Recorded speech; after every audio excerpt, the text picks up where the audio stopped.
Hi everybody. Hi everybody. Parashat Shmini. The Parasha starts with the words Vayhi bayom hashmini, and on the 8th day.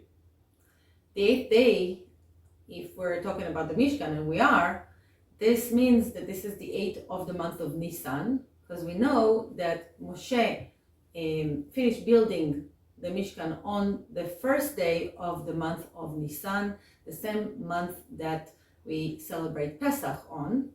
And why they had to wait until the 8th day.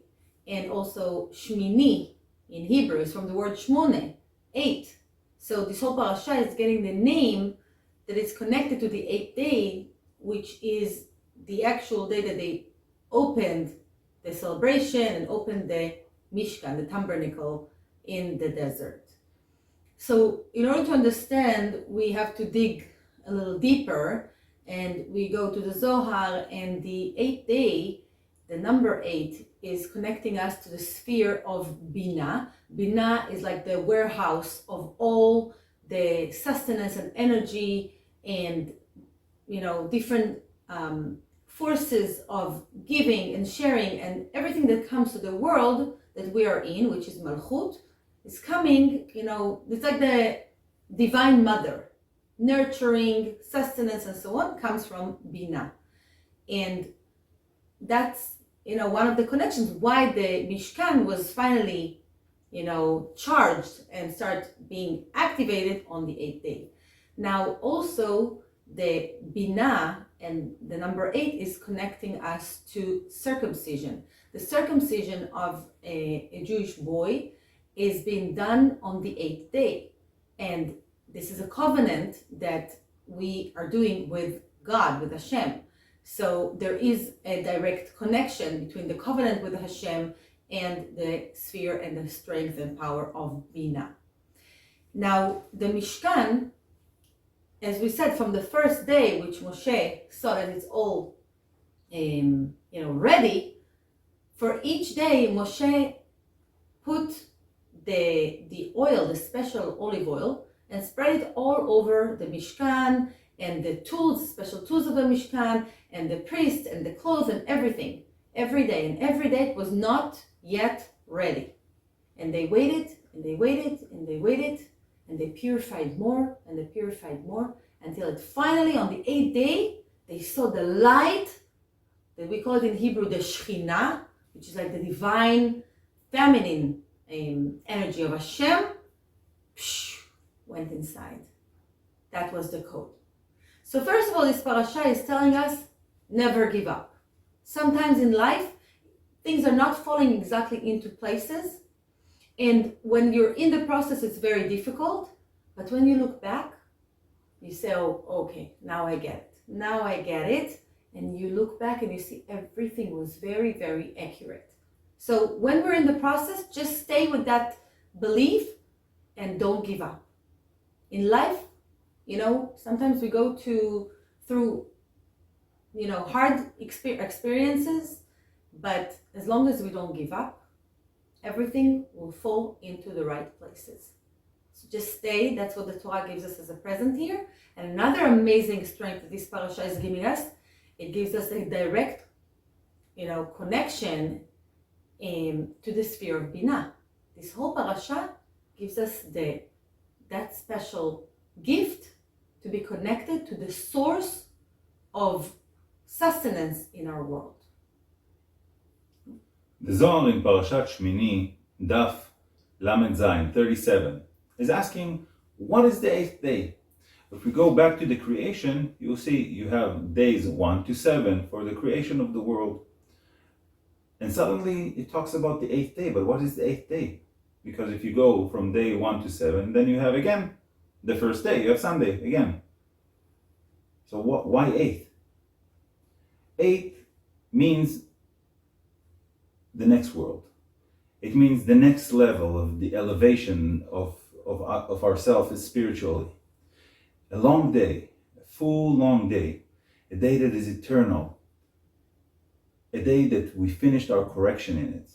If you look at the number 8, it looks like an endless cycle, and it represents infinity, and it represents the supernatural. it's a cycle that never ends in life, but it means also an end to this world and passing to the next world. But why the Parsha is, we're talking about something so spiritual and so high, about the 8th day, and then the Parsha starts to talk about animals that you're allowed to eat or not allowed to eat.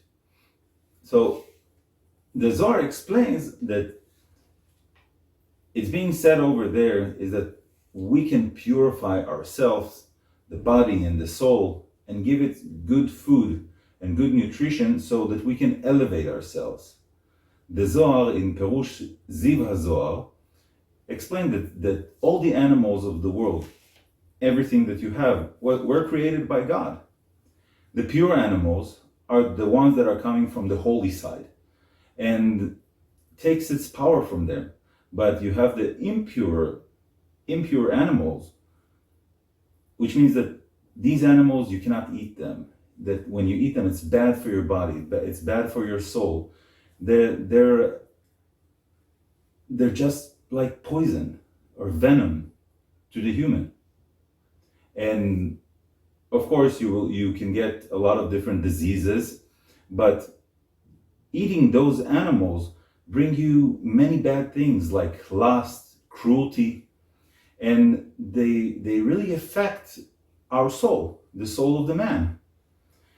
Well, the animals of the world, I'm not going to say that an animal is bad, because each and every creation that God created in the world has a purpose, and it's got the part that it has to do in nature, in the world. But it doesn't mean that we need to eat them. Now, if you decide to eat animals, it's not really recommended, but if you decide to eat animals, you need to eat the kosher ones, the ones that are pure, because when you're eating something kosher and pure, it purifies your body. If you decide to eat animals, eat the kosher ones. The kosher animal has to be properly slaughtered, and if it's not properly slaughtered, it's not kosher. And so even if somebody decides to eat a cow or a chicken, it has to be properly slaughtered.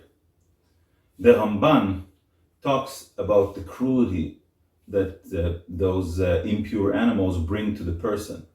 He talks about the pigs, he talks about the birds of prey, and that makes the person want to become more cruel. With fish also, you have to have a scale and a fin in a fish. If a fish doesn't have those two particles, it's not kosher. So shrimps, calamari, and a lot of shark and other fishes, they're not kosher. The fin represent the spirit that you can elevate yourself. But because we are in this world right now, you also need to have the scale.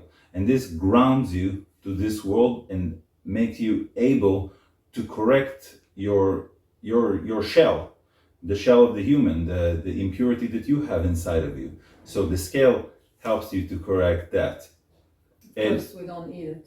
Of course, we don't need the scale. Yes, of course, we don't need the scale.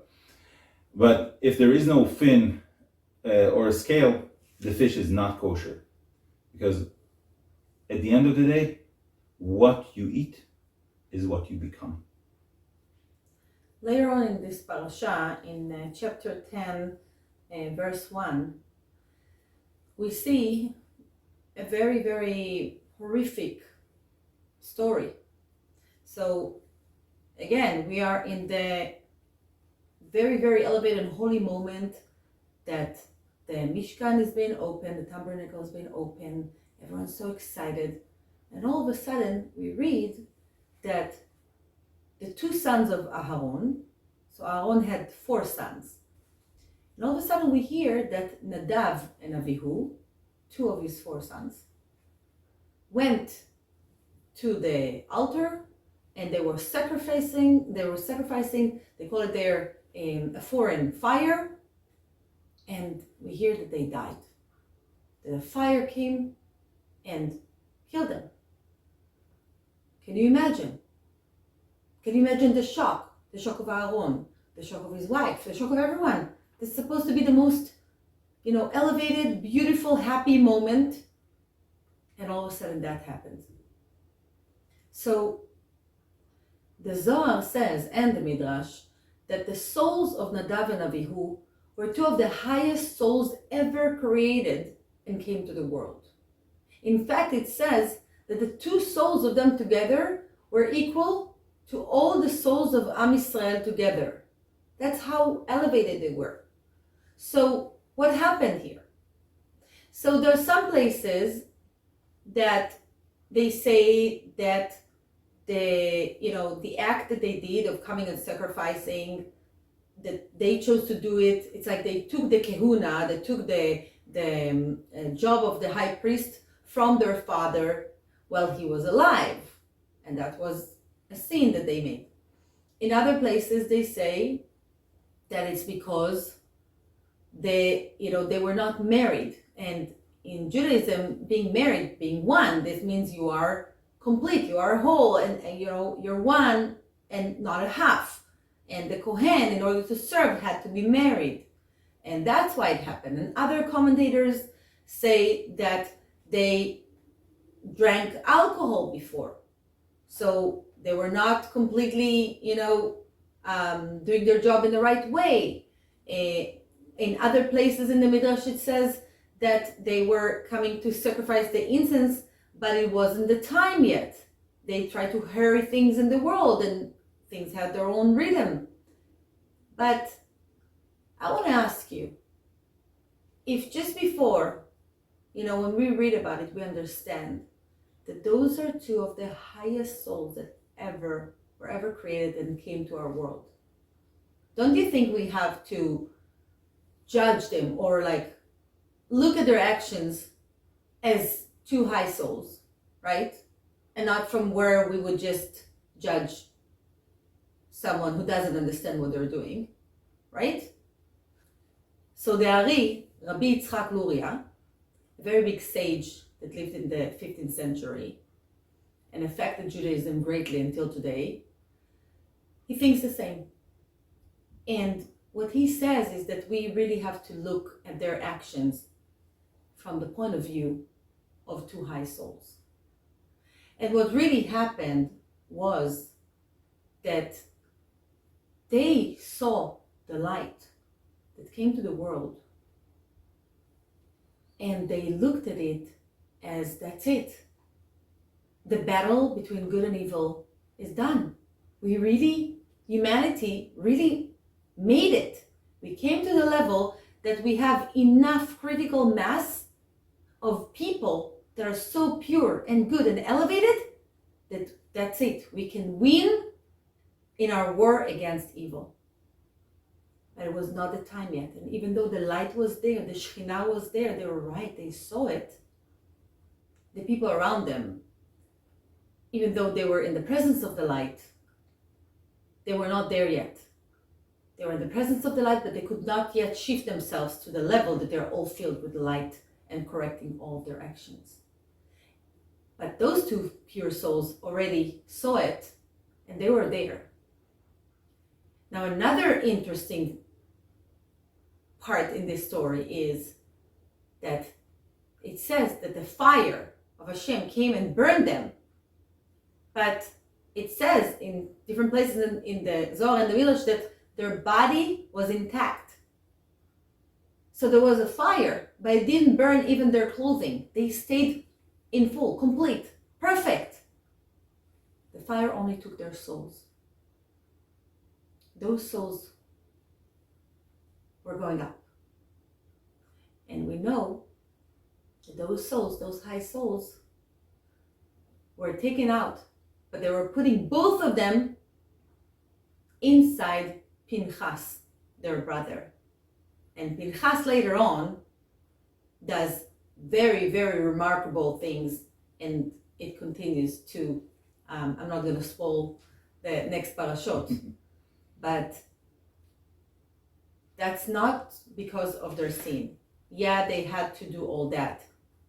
But the reason this happened the same way that it happened was because their soul had bigger job. There were two tzaddikim, and sometimes holy, righteous people When they come to the level they are pure completely, they go out because they can do more when they're in the level of souls that they can do when they are, obligated to a body, or, in a way, are in a prison of our body in the physical world. After Nadav and Avihu passed away, Moshe comes to Aaron and tells him, and Aaron is about to go and work in the Mishkan, and he hears what Moshe has to say, and the Torah says, Vayidom Aaron. Aaron kept himself silent. He did not say a word. The word Vayidom comes from the word Dmama. Means pure silence, both in and out. Aaron actually went against the human nature and against whatever any person that will hear that one of his beloved ones, his sons, passed away. He just kept silent. And he continued to go and work in the Mishkan. He did not ask anything. He did not get angry. He did not say anything bad. And all of us, and I'm saying also about myself, we need to learn from that. Because every person in his life, he sees people that tell him something, curse him, criticize him, make him humiliate. And the person wants to say, and he wants to go and to rip everything down. If you want to really elevate yourself, you need to keep yourself silent. Because all the corrections that we're getting are from God. When we keep ourselves silent and we try to raise ourselves from there, this is something that corrects us. And it corrects the whole world in that moment. And we all need to learn from Aaron that when we have anger, or that we have an emotional storm, or something bad happens to us, the person needs to be silent, be quiet, not to vomit it outside. This corrects us. And I'm talking about everybody, I'm talking about myself. This corrects the whole world in that specific moment. And the person gets a reward that is unbelievable for just being silent and not vomiting everything out. The mouth is mentioned twice in this parsha. One time for what we get into our mouth, like with eating, and what we get out of our mouth. We need to know when to keep ourselves silent. The speech, dibur, creates a sound.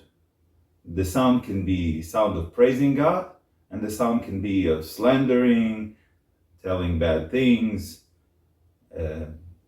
all the bad things we can say with curse, say a lot of things.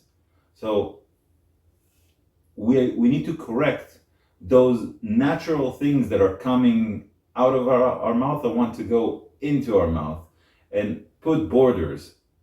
This way we can elevate and become holy.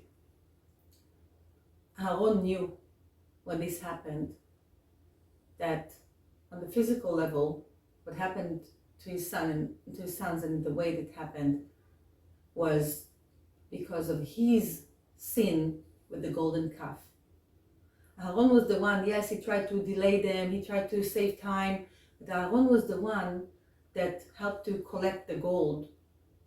Yeah, and yes, he didn't want to create the golden calf, but with his energy, while he was participating in that, it was already enough to take from his energy by those sorcerers without him meaning to, and with his energy to create this golden calf instead of this being just regular, statue, to make it really like come to life with their spells. And Aaron, when he saw what happened to his sons, when he had heard about it, he immediately knew that he's paying now for what he did, for his sin with the golden calf. And that's why he didn't argue, and he didn't, He wasn't angry. He just understood with all the enormous pain. Think about how can you move on? How can you even go now and continue your divine work as the high priest when that happened? It's so painful. But Aaron knew. That's what he, in a way, add to the suffering of the world. And after that, he was corrected. Thank you very much. Thank you very much.